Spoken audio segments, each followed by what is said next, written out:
Hey, everybody. Welcome back to Record-ology Live. As always, sorry for the delay. I don't know why it's like that, but I apologize for the delay. Can everybody hear me okay? Is everything working the way it should be? Let me know if you can hear me. I'm using a different mic tonight. That's why I wanted to make sure. So yeah, somebody let me know in the comments. Say, yeah, we can hear you, or no, we can't, or whatever. That would be good, because I never know what you guys are experiencing on your end unless somebody tells me. And nobody has said anything in the chat yet. I don't know if this is just glitchy or if, the three people that are here so far are just quiet. By the way, welcome in. Thumbs up.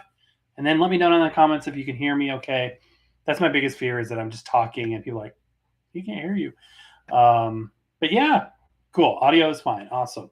So I just thought we would get together, shoot the breeze. I got a couple cool things to talk about, a little announcement. And mostly I just want to hear from you guys. If you have any questions, if you have any commentary, any requests, just want to talk, just want to hang out. Biff, welcome in. Sebastian, welcome in. If you wouldn't mind, give me the thumbs up on the way in the door. I would appreciate it. Again, if you can tell somebody about this channel or this thread, even this thread, is that the right word? This live stream, and just share it out. That would be awesome. If you've got 18, Google accounts, subscribe all of them in. That'd be great too. That would be awesome. Welcome in as everybody's coming in. Give me a shout out where you're watching from, especially if you haven't done so already. Introduce yourself if you want to. Jay, welcome in. And yeah, I love this. This is so exciting. My wife asked me a little while ago. She's like, do you look forward to these? I'm like, yes, absolutely. This is fun. This is fun. And the time goes by so fast. And I usually try to keep them to an hour unless they're just really popping. And it feels like 5 minutes to me. So I have goals for tonight. For one thing, I am going to try to not just, go on tangents, which I have a tendency of doing. So I'm going to try and stay really on top of what we're talking about, what the topic is, what the questions are. So I don't want to get so far behind. I'm terrible about staying up on comments. So Jay, welcome in. Robert is watching from Ohio. Welcome in. Also a member of the nation. Marcus, hey, listening to some Patsy Cline showcase on vinyl. That's awesome. Biff from New York, welcome in. Michelle, watching from the UK, welcome in as well. It is very late for you. So you'll probably be asleep in no time at all. Jay from Pembroke Pines, Florida. Awesome. Bradley, all right. Baton Rouge. Cool.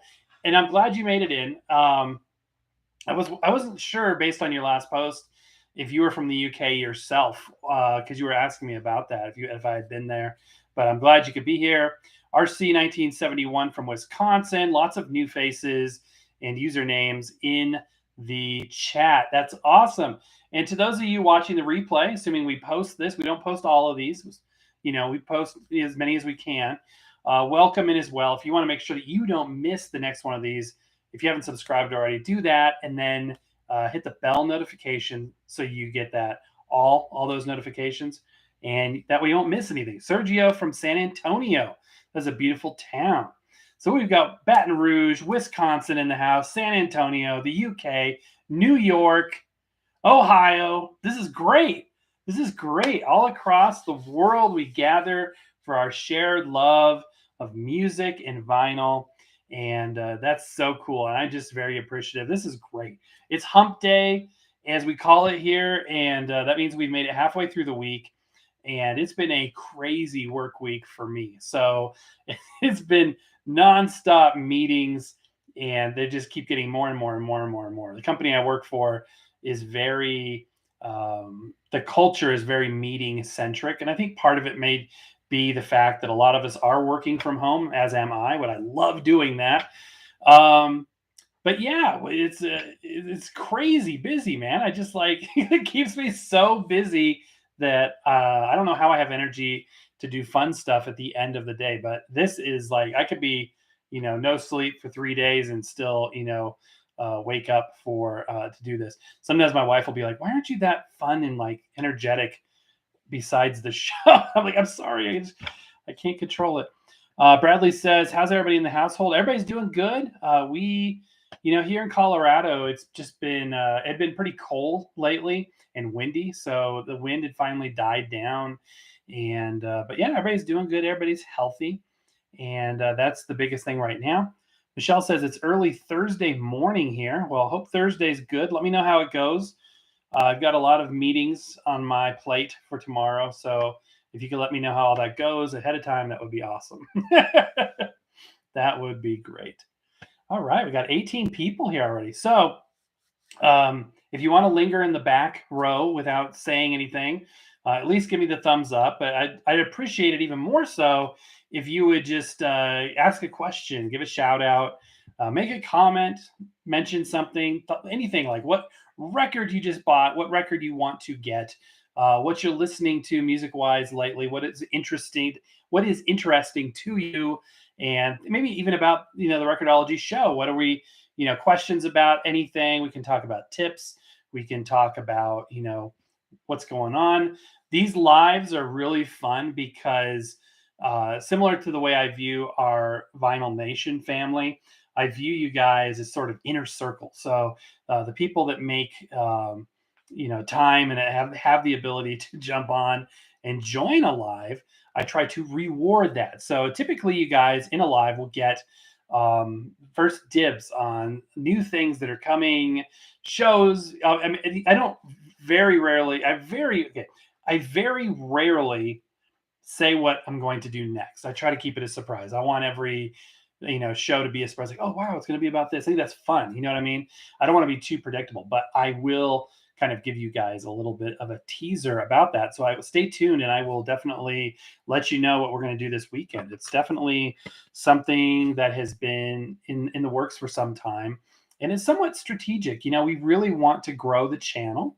We've experienced phenomenal growth. When I started this, I was impressed when I had 47 people. I remember looking, I don't know why that number sticks out in my head, but I remember thinking to myself, wow, 47 people that want to hear me blabber on and on about stuff.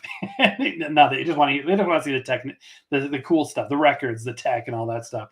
But seriously, it's been very humbling experience. So, all right. Michelle says earlier, yeah, we did that. Hot and Humid says, Jay. Groovy Lisa, welcome in. Bradley says, would you test a Denon turntable? I would. I have not come across one yet, but I would love to. That would be cool. Sawyer Fam Cincy says, Emil's telegraphic transmission device rocks out. It is very interesting music, isn't it? Hot Rod says, greetings from Argentina. Welcome in, Hot Rod. That is awesome. Paul says, do you have any Recordio discs in your collection? Weren't those were those the kind of records that you would go to a kiosk and record on your own? I may have some of those. If I do, they're probably in that white box right there. Biff says, I listened to the Pajama Game earlier. Cool. Inspired by your most recent thrift store finds. That's awesome. I still haven't even listened to mine. I had them kind of set on the floor here for a couple of days, and then I filed them finally. So I'm going to get to them eventually. I want to do that for sure. That's some good music there. So that's cool. Isn't it funny how you'll see somebody or see something and just kind of tip off an idea like, hey, I should listen to my copy of that, or maybe I should find a copy of that. So that'll be really cool. Tim Allen's in the house. Welcome in. That RCA turntable was unexpectedly pretty decent. Nice find. Thanks. Yeah, that was, I just was like, we need to do a record player. We need to do a record player. It's been too long since we've done one. So I was glad to find that. And it, I want to do a side by side. We'll probably do a video in the next month or so comparing it to that Sony, because I think it's pretty much this exact same form factor as that Sony automatic that we reviewed, and that was from like 2017 that came out. So, but the internals, the mechanism has been around for 30 years, or at least nearly 30 years. But that was cool. Yet I love the fact there was somebody in the comments that still said, these will damage your records. I'm like, what do you people want from me? What are you talking about? It tracks at 3.5 grams. You know what I mean? 3.5 grams. It's featherweight. It's a magnetic cartridge. Cracks me up. Speaking of things that cracks me up, doing research today on a lunch break for some upcoming show topics, and I was looking at some turntables, which definitely take the we always say that we like to be at the entry level here. They take the idea of entry level to a new level and really push the boundaries of what it means to be low end. And this really is the focus of this channel. It always has been, people that can't afford expensive equipment or people that don't want to get into it that much, just want to dip their toe into the proverbial waters of vinyl. And so we've always been focused on that. We have stretched up to, mid-level stuff, but it's always been about the low end. Anyway, I was looking at these things today, these turntables, and some of this stuff, it makes me wonder if they've even ever, played a record before. If they're literally just like, okay, we need to rebrand something and just send it along. And it was a company you've never heard of. And one of them had and this is on the box, and we've had this before. It's not the first time I've seen this turntable player. You can play your turntable. Just stick your record player onto the thing and it'll play your turntable. What does that mean? And then I saw one today that was a magnetic, what did it say? A moving magnet needle or something like that. I'm like, kind of close, but not quite. All right. I'm slipping behind already, you guys. Brian says, been collecting 80s contemporary Christian vinyl lately. That's awesome. Last time I was in Mardell, I noticed that they had vinyl. I'm like, well, that's kind of cool. There's like Toby Mac and stuff. They had Kanye West, and I was like, okay, I guess so. It's cool. It's just I don't know if I would put that in the contemporary Christian field. And yeah, he does Christian music, so I don't know. But it's cool. I just wasn't expecting to see it in that store. KJ Chicago 1 says, from Chicago, welcome in. Doing good. How are you doing? RC 1971 says, just bought Kiss World double yellow and orange marble today. That's cool. I don't know if I have any marble vinyl. I've got I finally got my first splatter vinyl, which was the Mariah Carey Christmas album this Christmas. And that was the first splatter vinyl I'd ever had. It's really cool looking. It's like clear with like green and red mixed into it. It's really, really cool. Paul says, or record at home. Oh, okay. Yeah, I might record you. I'd have to pull that up. We might have. We've definitely done a couple of home recorded kind of records, a few of them, and different brands and things. And those are cool. I love that. It's like talk about record archaeology, which is what Record-ology stands for, to find out what is on there. That's really, really cool. Bradley says, I should be getting Loretta Lynn's book about a friendship with Patsy Cline tomorrow. Oh, the Kicking Up Dust. I've thought about reading it. I did read the Patsy Cline book, the kind of the main one from like 1980. It was a revised version. It's actually an audio book. And that's kind of where I started, but I don't know if I would read another one. The Family Dad says, greetings from Spokane, Washington. That's cool. Beautiful country up there. Sherry says, always love your videos. Keep up the great work. Thank you, Sherry. I really appreciate that. I appreciate you being here. That's great. Marcus says, you got me into Glenn Miller and Patsy. Thank you. Yes, my work here is done. Stream's over. Have a good night. No, that's great, though. Seriously, that's cool. It's super fun to discover new music. And something about taking a recommendation from somebody you see or hear about, and especially if you trust what they have to say, and you're like, I wonder. I've discovered a lot of cool music that way, and I really appreciate you saying that. Both of those artists have been tremendous discovery paths for me, and a lot of fun. I can tell you Glenn Miller's story.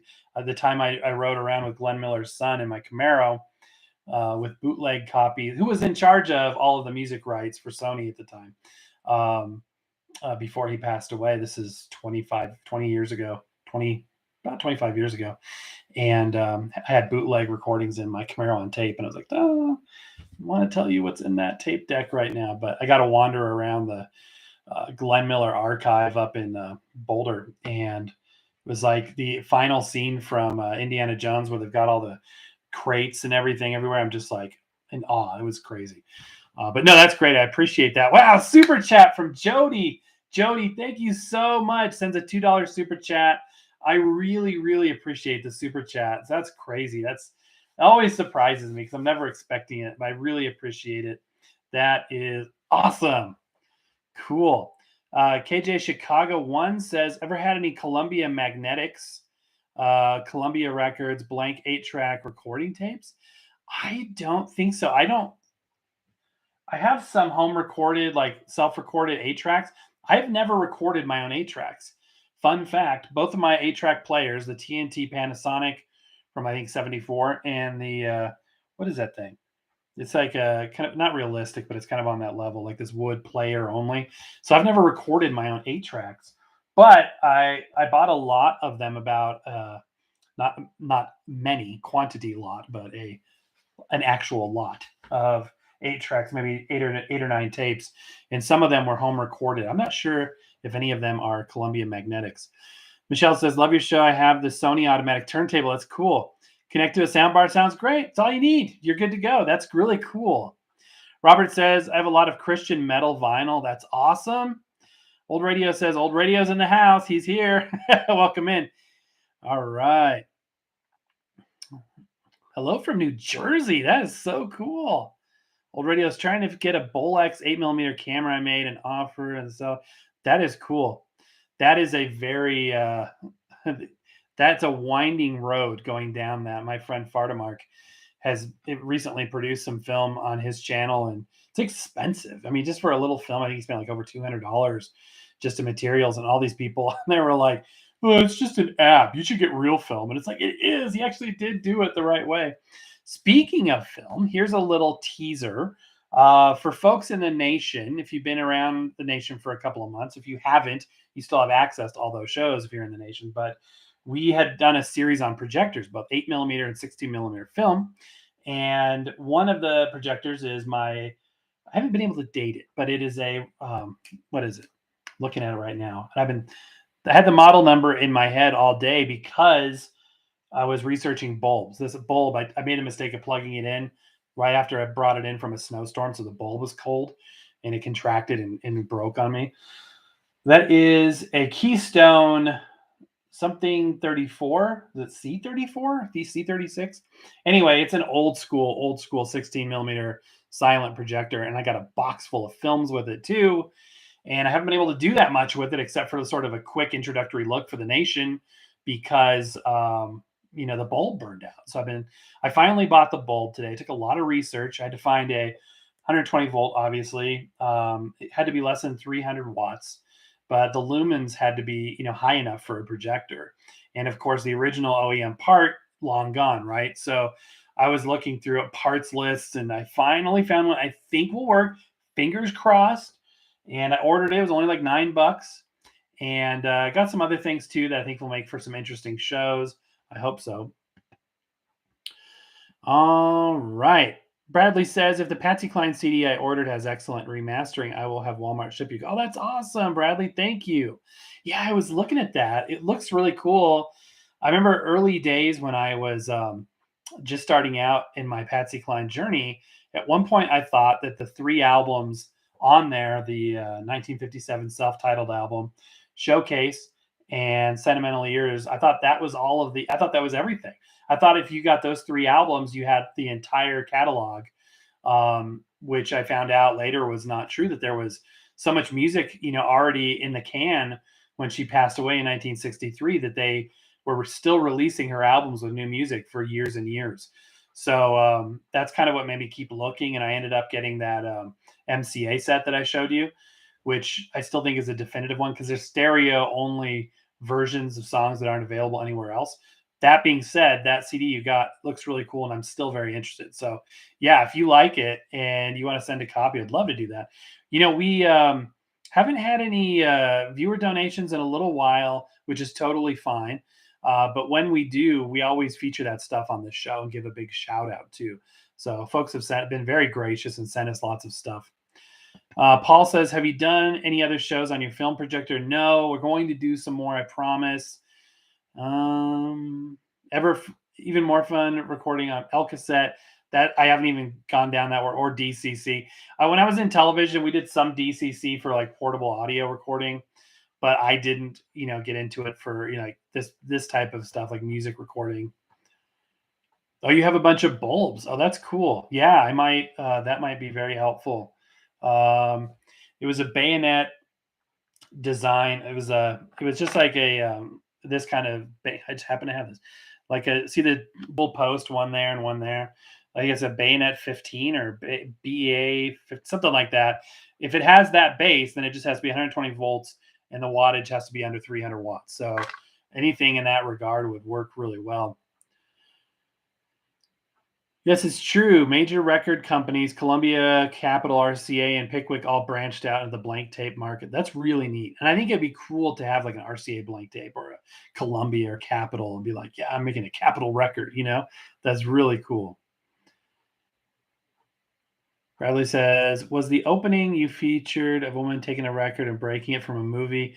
I get a lot of questions about that. Yeah, that was from It's a Wonderful Life. That is Donna Reed playing opposite Jimmy Stewart, and Jimmy Stewart has just upset her and left, and her mom is upstairs nagging her, and she had the music playing to kind of create a romantic mood for when George Bailey came in to hopefully serenade her, which he did not do. He missed the opportunity. So she was just not having it. So she went over there and now that's It's a Wonderful Life, 1946, one of my all-time favorite movies. And I would think that everybody would instantly know that, but I'm surprised a lot of folks don't, which is cool because people learn about it, right? They learn. We go back to what we were saying before about discovering new things. Old Radio says, I use my Kodak movie deck. What is that? That sounds cool. Pull out screen is nice. That's cool. Michelle says, I buy old records from charity shops. And there is also a shop in my town that says new and old records, some quite cheap. Oh, that's good. Especially if you can find deals on new vinyl at a good price. That's a good thing because, as you know, they're so expensive. So expensive. Paul says, I have a pair of Kodak, I can't pronounce the word, Pageant 16 millimeter projectors I really like. That's cool.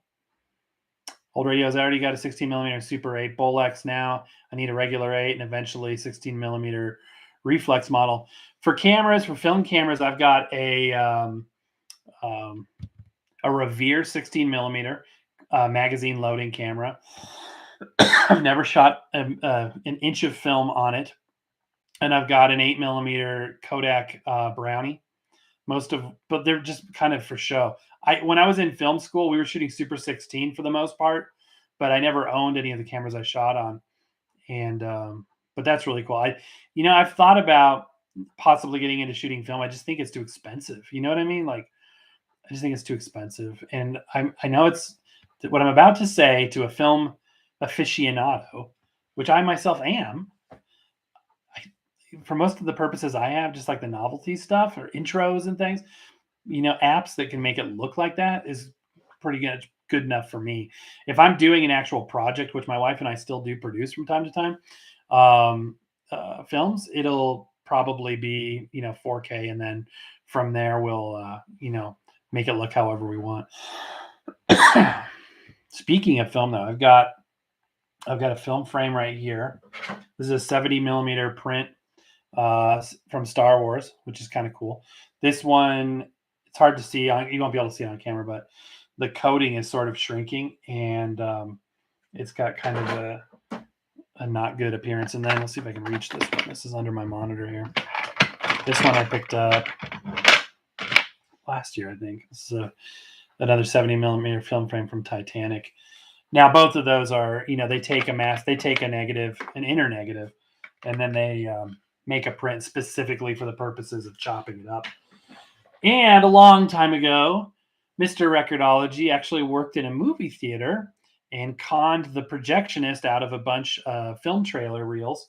So I've got a contraband collection because you're not supposed to own those. And it's funny, the guy's like, you can have those because they're just in a box. They're just gonna either send them back or throw them away. They're like, you can have those, but they won't. They'll disappear. He said they'll vanish within a couple of years, which they haven't. It's been over 20 years and they still look great. And it's actually really cool because you can study the optical film layouts. You can study the Dolby encoding, which is fascinating. I think it's was it Dolby? I think the Dolby's encoded between the sprockets. The Sony surround is encoded on the outside edges, and I love that stuff. That stuff is so cool. All right, I'm doing it again. I'm going on tangents and I'm getting lost in the comments. Okay. I believe Pickwick was an offshoot of RCA. I don't think so. Was it? Correct me if I'm wrong, but I think Pickwick was its own deal. Paul says, I haven't shot any, but I have a lot of projectors and old films. That's kind of where I'm at too. Vinyl will never die. It's always here to stay. We may have digital music, but there'll always be vinyl records. I hope so. Bradley says, do you have any other Judy Garland movies besides Wizard of Oz? Movies? Movies. No, Meet Me in St. Louis. I like clips of other movies and things like that, but I think that's the only one that I own. I love Wizard of Oz, though. That's an absolute. And if you want to get into the weeds on that, okay, I'm not going to do it. No, I have to say this. If you really like the different, they come out with a new Wizard of Oz disc, whether it be DVD, Blu-ray, whatever, every few years, every anniversary. I think it's like every 5 years for every anniversary of the film. And the one, I think the DVD from 98, is it 98? It would have been 99 probably, but that 98, 99 DVD is one of my favorites. The way that they've got the menu laid out, super, super cool. I do have some Judy Garland records, a couple. I got a Carnegie Hall concert. I've got a one with Liza Minnelli.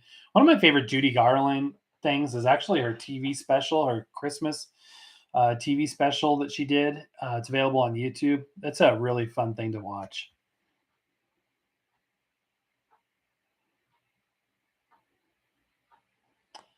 Vinyl is the best sound, especially on a linear turntable. Now, I've only reviewed one linear turntable.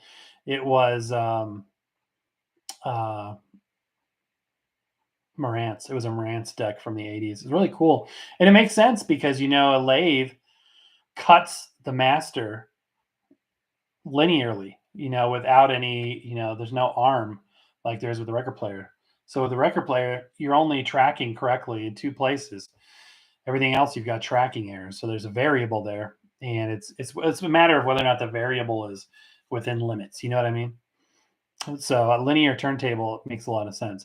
Marcus says, my copy of Patsy Cline's Showcase is a wax time in color public domain release on red vinyl. I just got it today and I'm loving it. Okay. Whew. Okay, let's talk about Showcase for a minute. Marcus, did you watch, were you one of there's a couple people that asked to see what my Patsy Cline collection looked like. Did you see that video? Here's the thing about the Wax Time in Color re-release, which I think might have been a Record Store Day thing. Maybe not. It was like 2021. No, it wasn't Record Store Day. The recordings on there are not the same recordings as the original Showcase album. Some of them. There are a couple bonus, and I'm not talking about those. They crammed a couple extra songs in because it's a DMM pressing.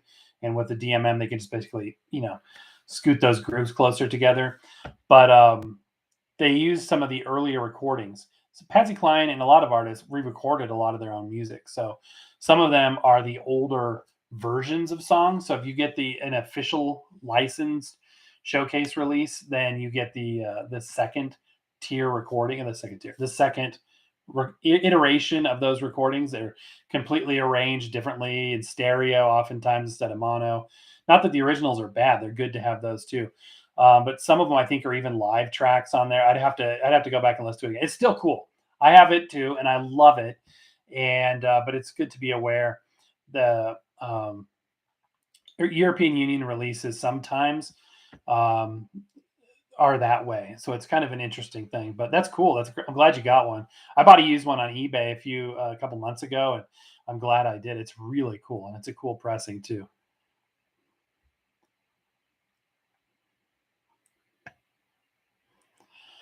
Bradley says, on foreign films, do you prefer dubs or subtitles? I don't watch that many foreign films, but I would say subtitles. Paul says, I have a 16 millimeter trailer for Star Wars. Oh, that's cool. That's really cool. That's really, really cool. My friend Fardamark it's either an 8 or a 16 millimeter sound film, like the home movie ones of Return of the Jedi or something. That's really cool. Do you ever use reel-to-reel tapes and reel-to-reel tape recorders? Well, there is my Akai. that we recently reviewed. Absolutely, I love reel to reel. It's been something that I've discovered over the last couple of years. And as a kid, my dad had like a Sears branded one, and we would just play with it. And I never knew, the potential, and it was a real worn out one. Never knew the potential of what you could really do with reel to reel. And so I've, yeah, basically, yes, I've got a bunch of little portables and three kind of, component level units. This is the best. This is the Akai, and with the glass ferrite heads. Man, that thing sounds so good. I was listening to it today. In fact, I was listening to this. This is a custom made tape. Keep hearing me talk about my friend Fardamark. If you haven't checked out his channel, you should do so. He makes these mixtapes, which are amazing. So this was a custom made tape that he made for me. And I mean, even goes to make the artwork. I mean, look at that. Is that not just awesome? And it sounds phenomenal. So I've got it routed through my Fluence powered speakers, because I am a powered speaker person, not a receiver amplifier person, and subwoofer. It sounds phenomenal. So yeah, absolutely. I love reel to reel. Michelle says, I collect ABBA records, and I did buy their new album on vinyl, which is nice to have with all the other albums, but it was expensive. That's really cool. And when you become a collector of a certain artist or a certain genre, even, you'll go out on a limb and invest, if you can, in a record that's more expensive.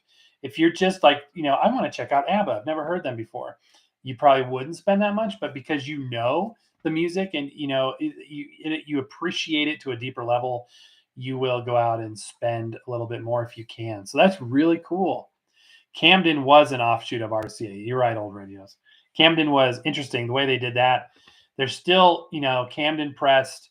And what I mean by that is a Camden, New Jersey pressing plant, which made fantastic quality RCA records, especially the mid 60s RCAs before they went Dynaflex. Those are some of my favorite, from a physical standpoint, records.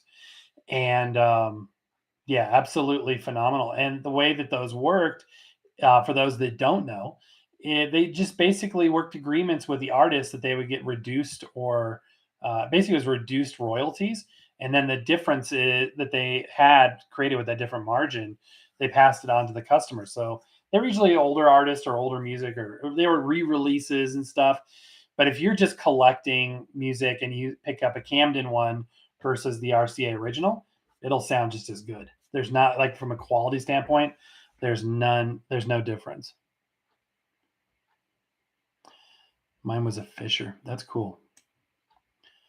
I remember Fisher. My mom had a Fisher boombox on top of the refrigerator, 2 tape decks, and it just sat there playing the radio. Jody says, I heard an argument that if VHS would have stayed mainstream, they could have been as good as DVDs in quality. Oh, that's interesting. No, I haven't heard that. That's a really interesting argument, though. Yeah, the vertical lines of resolution of DVDs was quite a bit higher. But you're right, technology does improve. Like cassette tapes, were pretty rough for spoken word only in the 60s, and then, by the 70s, they could handle high fidelity music. So I could see that happening. Well, there was even HD on VHS.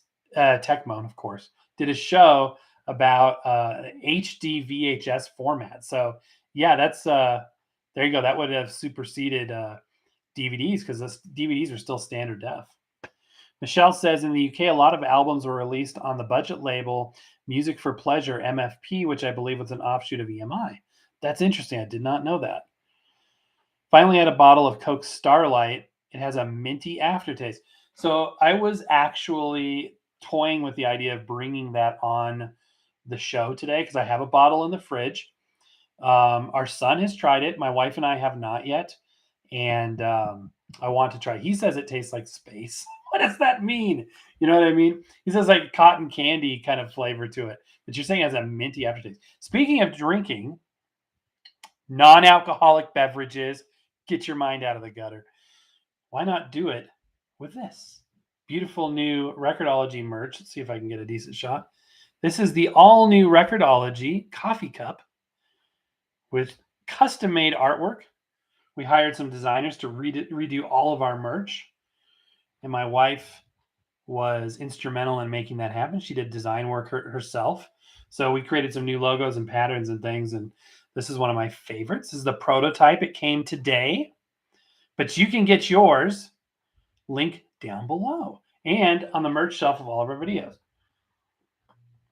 It was time for a refresh. We even have a new mascot because we tried to I tried. Everybody was against Spinny, and that was the name of this little record guy. I've been thinking about it forever. I'm like, take a record. There's his head. Then you've got a nose, which is the hole in the middle. And then you put some eyes on, a smile, and you've got to put the stick legs and arms, and you've got a perfect mascot. And so we paid somebody to design a line drawing that I thought it was cool. So like, great, put on a shirt, put it on this, and everybody was like protesting, like, no more Spinny, we're protesting. We like Record-ology, get rid of Spinny. I'm like, really hurt my feelings because I loved Spinny. Okay, Spinny was great. Anyway, we have a new mascot, which is Yoshi the bird, who really exists, and you'll hear us cheeping, much to the chagrin of a lot of folks in some videos. And he's actually on a recent show. We put him on a recent show introducing the cartoon version of him as the mascot. But yeah, check out the merch. All that goes to help us buy stuff that's interesting to show you guys. So let's see here. Old radios. I paid $70 for an 8mm camera, but that's okay since it's a Bolex reflex model. That's awesome. Troy says, did you manage to collect any old school DTS movie theater CD-ROM discs? I did not. Did they have the audio on the CD-ROM? That's cool. I did not do that. Paul says, yeah, they released Star Wars and that was edited down 8mm Super 8. So I got a Super 8 projector. So I got 8mm projector. It's an old 50s one. And then I got an early 80s dual 8. So I could do the Super 8 as well because I started getting a few of those films. None of my projectors do sound though. So I haven't got to that version, to that level yet. I would love to pick up, my wife, if she's watching this, is rolling her eyes right now. Who was it that did the 16mm projectors of the 80s? It was like 2 words, and they were like kind of like mint green, and they were big and bulky, and they would roll them in on a metal card at school. To me, that the idea of getting one of those is cool. It's some like old educational films. I think that'd be really cool. What brand was that? I'd know it the second. If you guys are already probably putting in like comments there, but I'd love to find that. That'd be cool. Reel to reel, best analog audio. I kind of agree because the stereo separation is complete and those channels are fully isolated. Not a lot of folks realize you can't do true stereo on a record. Before 1989, Sears was the #1 retailer. El Cassette is close. ABBA slaps. No. I love it. I don't think anybody's ever said ABBA slaps, followed by no cap, but it's been said. Bradley says ABBA's 1981 album, The Visitors, was one of the first major albums digitally recorded. Interesting. Yeah, those digital recorders kind of started in the late 70s. I got some records that were recorded digitally from late 70s, early 80s. It's fantastic, amazing. On the Glenn Miller side of things, the In the Digital Mood is often considered to be one of the first audiophile CDs ever made. Gold CD of like 1983. There's different versions of it, but first released in Japan and is absolutely sonically perfect. I actually have a gripe about modern recording techniques for big bands. And a lot of times what they'll do is they will individually mic each instrument and the recording engineer will, set all the levels and make it sound perfect.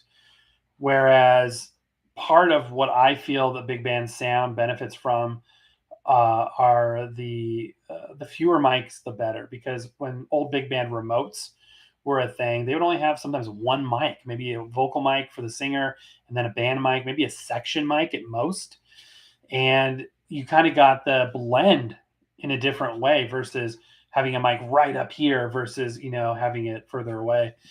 And In the Digital Mood was kind of the beginning of the engineer taking over that process of recording.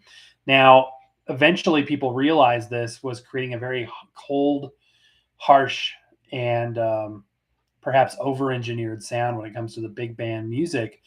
and they started to do some different techniques. There was a Glenn Miller Orchestra, the modern Glenn Miller Orchestra that's been around touring, except for COVID, nonstop since 1956, right after the Glenn Miller story came out in 1954.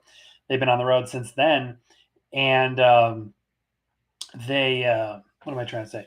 They had an album out in, I think, 2014 called In the Mood, and they recorded it with the vintage techniques and equipment. So I kind of gave it that sound again without it being too cold and sterile.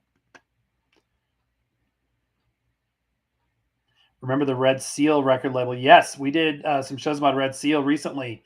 And if you want to really get into the weeds, let's go Red Seal Shadow Dog. You know what I'm talking about? Check out that show. You can do some Red Seal Shadow Dogs, Shaded Dogs. That's the best of the best right there. Michelle says, you must hear ABBA, one of the greatest groups of the 70s, but I am biased. No, I like ABBA music as well. Absolutely. The Family Dad says, my first setup from my cruiser, or my first step up from my cruiser, was a Sony PSL 300 USB paired with a set of Logitech computer speakers. Fun times. That's cool. Old radios. I recently got Jim Reeves. He'll Have to Go, 1960 pressing. That's awesome. I got one or two Jim Reeves records as well. Detroit Stars. One thing you'll see with Camden and other budget re-releases is that the record will contain fewer tracks, really, than the original. I didn't know that. I thought it was like they use the same pressing and everything. James Y says, when I worked at an AMC theater in the projection booth, I remember Hoffa in 92 being showed in 70 millimeter instead of 35 millimeter. What's the difference? So do I have a 35 millimeter film? It's just the size. If you notice how wide that film frame is there, 70 millimeter is a very wide format. So to get widescreen on a motion picture film, one of the techniques they use is an anamorphic lens, which basically takes the image that's a widescreen image, 16:9, and then compresses it optically to fit on a more square 35 millimeter film frame. And then that's projected with that same type of lens, which stretches it back out to 16:9. So they're able to get that widescreen look. Now, there are other technologies where the film goes through sideways and they expose two frames, a 35 millimeter side by side. There's, VistaVision. There's all kinds of stuff. But that anamorphic technology is the main way that they've been doing widescreen for decades. And if you print it, instead of printing it in a squished 35 millimeter image where you have to stretch it back out, and instead print that 16:9 on a 70 millimeter film frame that's already wide, it doesn't require that stretching to be done in the projection stage. So the thought is that it's a higher resolution picture. DVHS. Is that the HD one? Fisher made some decent stuff back in the day. Yeah, her stuff, her boombox that my mom had was not bad. Paul says, I'm so glad that you got that Akai now. My first one, about an 84, which is a Sony TC252, is completely worn out. Pinch roller's bad, and his two-head machine. Thank you. It's really interesting because two people will have the same deck, and one of them, it'll be fried and needing capacitors, and the next person will have, no problems at all. Fingers crossed, mine is fine so far. There's no issues whatsoever. Those spindles are a little bent, like I said in the videos about it, but if you pull up on the spring-loaded clamps for the reels, it all but goes away. So it affects it zero. It's not even visible once that sort of sheath goes up and over the spindle casing, and then you can't even notice it. So unless you're looking at it, like you're like trying to spot it, but it's been a blessing. Sounds great. It's a beast. I wasn't expecting how big it was. It's almost double the size of my Magnavox that I had before it.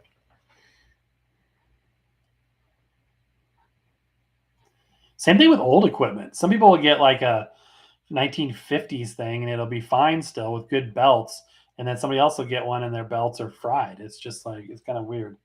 So Marcus says a coffee mug would go good with my record coasters on my desk. Well, Marcus, I'm inviting you to go purchase one because I would appreciate that. It is cool. I like it.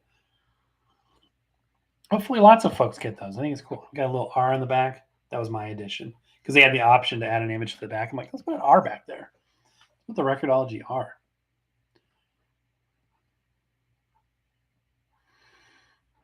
Elton John did some Top of the Pop albums.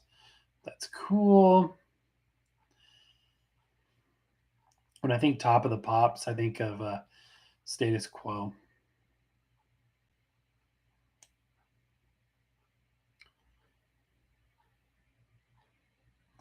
I'm so far behind. I'm so sorry, you guys. I didn't realize how far behind I'd gotten. Holy moly. Oh, I'm so sorry. Okay, we're going to fly through comments. I've done it again.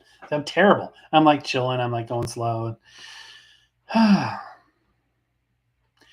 Rip Spinny. I know, right? Long live Yoshi. Named after Mario's friend. Yeah. And his nickname is Sean. It was really weird for a while, I had a boss named Sean, and my wife was giving me a lot of grief about that. I'm like, you know darn well that the bird was nicknamed Sean before I worked for Sean. Old Radios, Elton John did some Pickwick ones.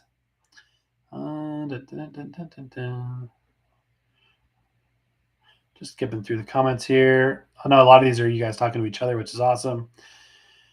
Michelle says the Top of the Pops LPs with lady models on the front are infamous in the UK. All cover version of hits.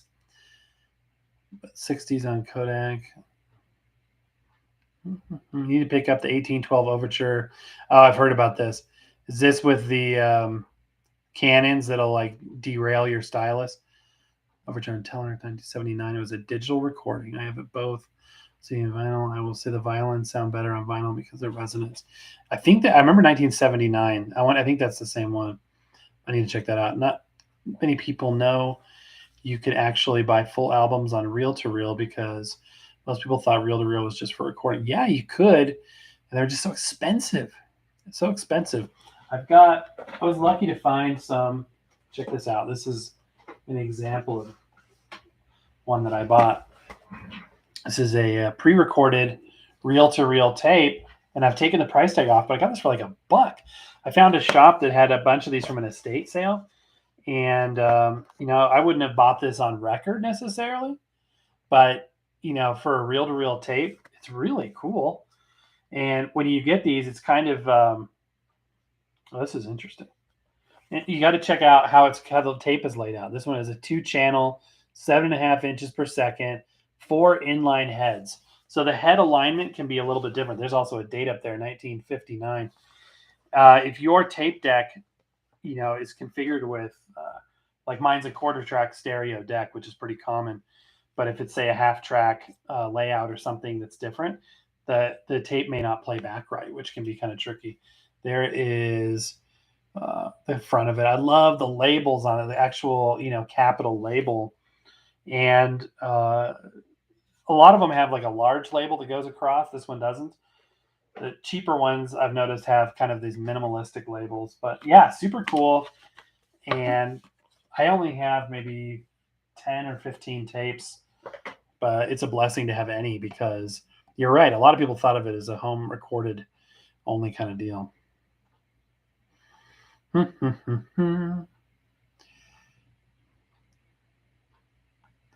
Paul says comes with his own speaker and still sounds decent. That's cool.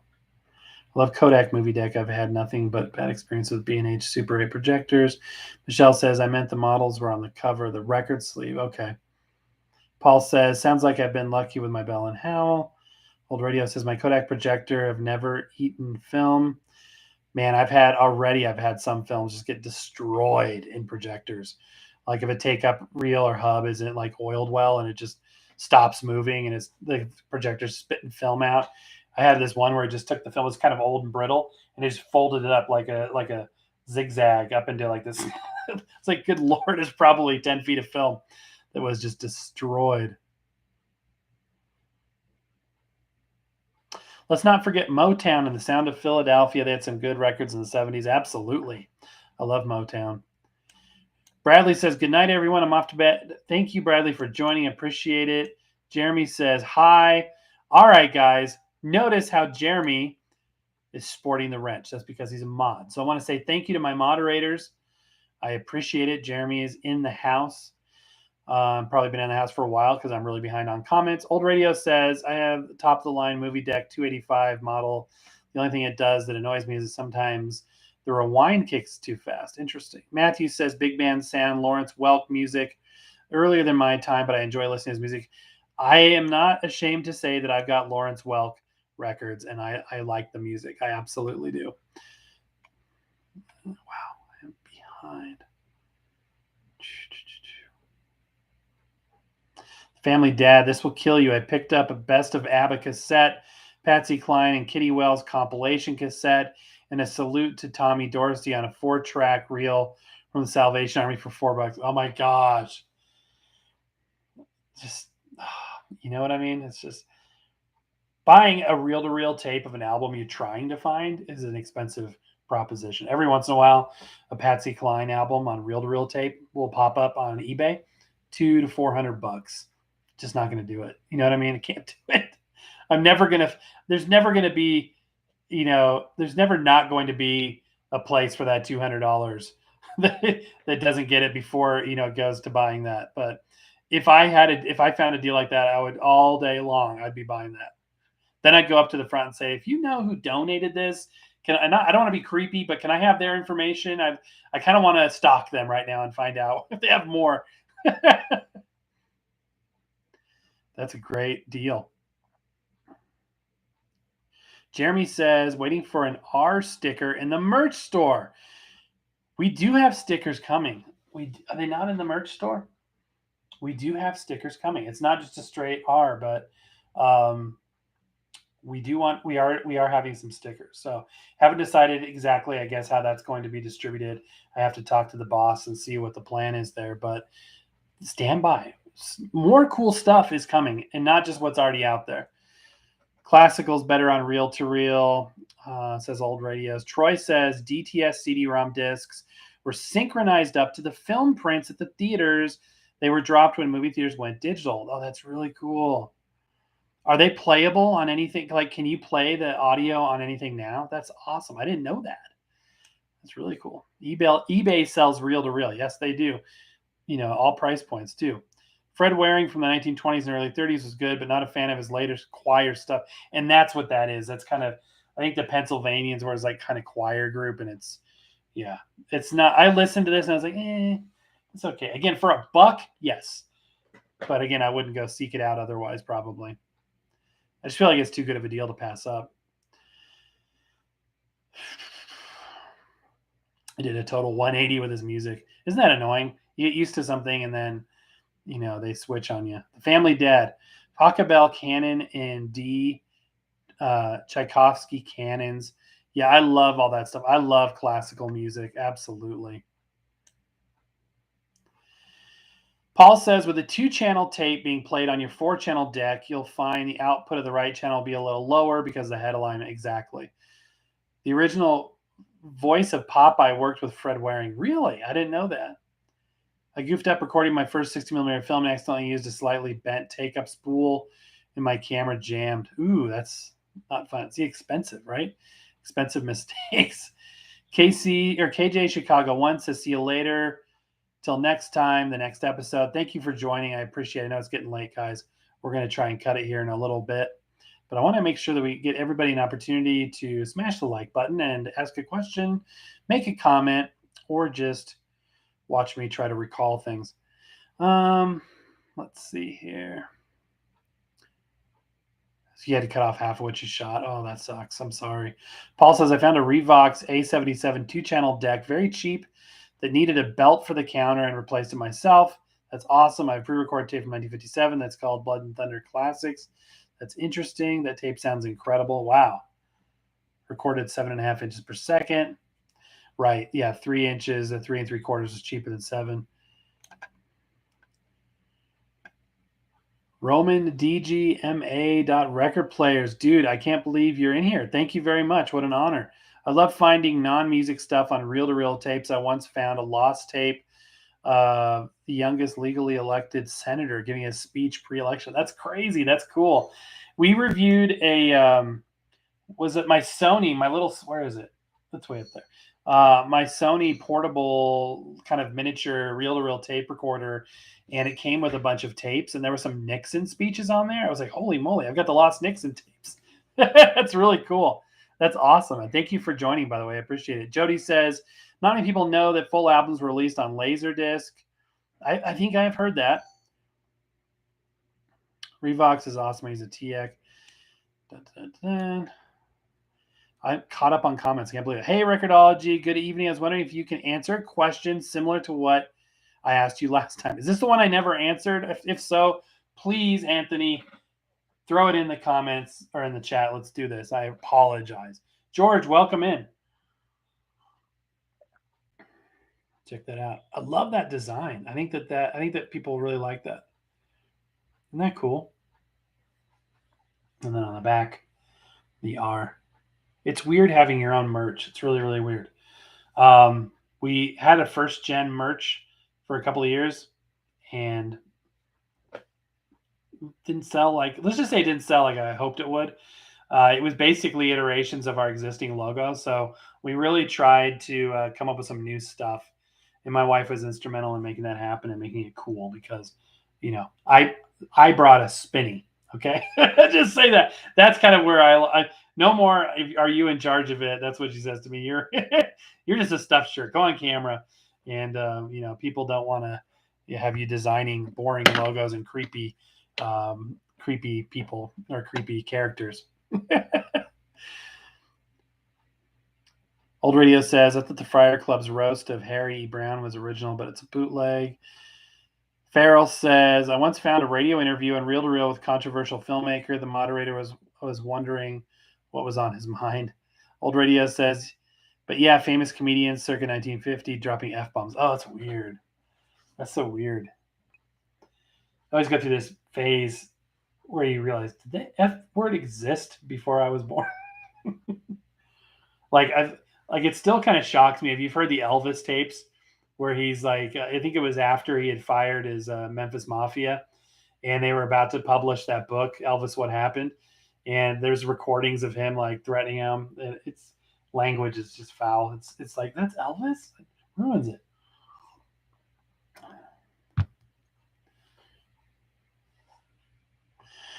Question, Anthony says, a question I was wondering if digital sound worse because of how it's compressed from the original analog tapes. That's a good question. Settle in, relax, and let's answer that. I'm going to try to be as quick as possible. The answer is yes and no, because digital can be, better quality or it can be worse quality. It all depends on how it's recorded and how it's, transported or stored and how it's played back. Digital sound takes the analog sound, the sine wave essentially of the audio and synthesizes it by sampling it at different positions and compressing all that information to a much smaller package. And then, on the back end, turning it back into an analog sound. How that's done can be done either lossy, meaning that you lose quality in the process, like an MP3. Most streaming, although now Apple Music and others are streaming lossless, which is awesome. Apple Music is really fun right now because you get lossless streaming and stuff. It's absolutely, including spatial sound on some albums, which is absolutely phenomenal. And then there's lossless compression. It's all basically compression. So if it's lossy compression, the sound is going to be worse. If it's lossless, and then it will be, equal to, I don't know if it could become better through that process, but a digital recording made lossless that is, not going to be deconstructed. And I'm getting tired. Sorry, guys. But basically, it can be done both ways. So it just depends.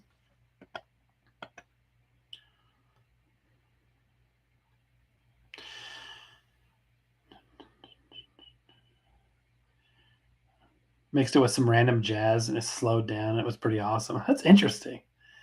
Anthony says, I liked your video. Thank you very much. I appreciate that. Old Radio says, Art Linkletter, George Burns, Jack Benny, and George Jessel. There's some classic names right there. Anthony says, also, do you know If it's true that vinyl is produced during the time of analog when the tapes were fresh and new, makes it that's an interesting thing too that people have brought up before. Like if you had a master that was say 1960 and you pressed a record from a master disc recording that was created from that master tape and then did it again all these years later, would it sound different? I don't have a definitive answer. And let me preface everything. Don't go and unsubscribe when I say this. I'm not an expert at any of this stuff. I'm an enthusiast. I'm somebody who's used it a lot recently, in some cases, like vinyl and tape, and extensively on other things like CDs and cassette tapes and things of that nature. So I'm just kind of sharing my experiences. That being said, I haven't noticed it that way. Now, everything now is digitized. Everything is loaded in lossless digital files. All the record companies, when they release an album now, all the masters are digital. They're not going back to a master tape unless it's some sort of audiophile project, some kind of one-off deal that just doesn't happen, which is a good thing from the standpoint of almost every master tape to almost every artist was burned down in 2008 in the Universal Studio fire. And very, very little analog tape masters exist this day. It's still being covered up, in my opinion. It's still being suppressed. And but yeah, they luckily by 2008 everything had been, loaded into lossless files. But now that it's in the digital domain, you could do it now or in 200 years, and it, in theory wouldn't change. But an analog tape, depends on so many factors, right? It depends on what kind of storage it had, how it was taken care of. There are recordings on tape that were made, some of the reel-to-reel tapes I have sound absolutely fantastic. And, the tapes are in good condition because they were well cared for in low humidity areas. There's a lot of variables. I would say that an original tape master from 1960 would be, and this kind of goes back to our previous discussion about the evolution of technology. Somebody had asked about VHS tape. If it had more time, would it have evolved and surpassed some of the optical medias? And I think, from that standpoint, a master made in, say, 2010 on tape stock that was available in 2010 was going to be a higher quality than that, from, 50 years prior. So from that standpoint, yeah, there's a quality, differences there as well. But it should not be thought, and I was one person that thought this, that a recording simply being old is necessarily a bad thing. They're extremely high fidelity, high quality recordings that were made a very long time ago. They knew what they were doing back in those days. And also, it's important for people that aren't familiar with tape to realize that this stuff, which is a consumer grade tape, but especially studio tape, which is for the most part half-inch instead of the quarter-inch of this stuff, like half-inch 3-track tapes, Sinatra was recorded on, a lot of artists in the 50s and 60s. That grade of tape recording is way far above, a compact cassette tape that you make at home, especially older tapes from the 80s and 90s. So that's an important thing. There's a lot of variables there. DAT 48 kilohertz is good. Yeah, that's good. The chat limits me to only so many words. Oh, no worries. You put it in pieces. That's fine. George says, I recently got an original issue of the Guess Who's 1974 Road Food album, original. Or sorry, I can't read. Orange. It's been a long day, guys. I've been on Zoom calls for over 14 hours ago. I think I had my first call. On the orange label, RCA Dynaflex, only one skip the entire album. Second chorus of Clap for the Wolfman. That's cool. Yeah, familiar with that orange RCA Dynaflex label. Dynaflex is a cool technology. Did a show about that. Check it out. Michelle says, I do believe that an old record in good looked after condition can sound a lot better than a new CD of the same recording. Old Radio says, I'm surprisingly not an expert either. I know when to take the L. Right? You're in the right place. You're in a safe place to take the L. Just do it on camera all the time, and people will still be merciless and rip your heart out and shove it in front of your face. Honestly, for me, I'm here to learn, more than anything. You guys are just witnessing my journey. It's not that I'm here to preach on, things. But I'll share my experiences. so much of this is what we're doing is subjective. You know what I mean? What I can say is my experience and my opinion. Somebody next door could be like, I've never had that happen. I have no idea what you're talking about. For me, it's completely different, et cetera, et cetera. So it's neither right nor wrong. It's just kind of my experience. Old Radio says, if I said before, it's not worn out. If it's, let's see, as I said before, it's not worn out. It's well loved. Okay. And you know, when I see a record, especially like a kid's record, and it's like so worn out, so well loved, I actually am happy because to me, I think that a child somewhere got a lot of enjoyment out of that. And back in a day and age when you didn't have the entire world on your smartphone, you know what I mean? Like you didn't have instant access to film, television, music, books, the news, everything, you know, live streaming, all this stuff. You didn't have access to Record-ology, you know, droning on and on. Yeah, go put a record on to entertain yourself, kind of a deal. And these some of these records are so worn out, but it makes me happy because I feel like they got use. They entertained somebody. They served their purpose. And there's some sort of, okay, I'm gonna really wax poetic here, okay? There's something somewhat romantic about the idea of a vinyl record. My wife's rolling her eyes. I can feel it from the other room. I can feel it's like, oh brother. Like she's gonna give me crap about this. Yeah, I probably shouldn't have said that. So anyway, the idea of music and the noise of a record, eventually every play, that record wears down a minute amount until eventually, here's where the romance comes in. The music fades away into the noise floor of that record. And, you know, you can only play it a finite amount of times. To me, there's something intriguing about that. Maybe intriguing is a better word. Compared to digital stuff, you know what I mean? Like the data that we are streaming into the YouTube servers right now and into the world is indestructible and timeless. Not indestructible, like, you know, when server takes a dump and it's gone. But you know what I mean? Like it can be replayed in perpetuality, and it's just. And to people that had records that would fade away, they're like, I would like some perpetuality right about now. I guess it's whatever you don't have that seems interesting, which may be why what's fueling the whole vinyl revolution, or, you know, just people that didn't have this. And, you know, the people that did have it, a lot of times are like, I had records, I never want to see them again, kind of a thing.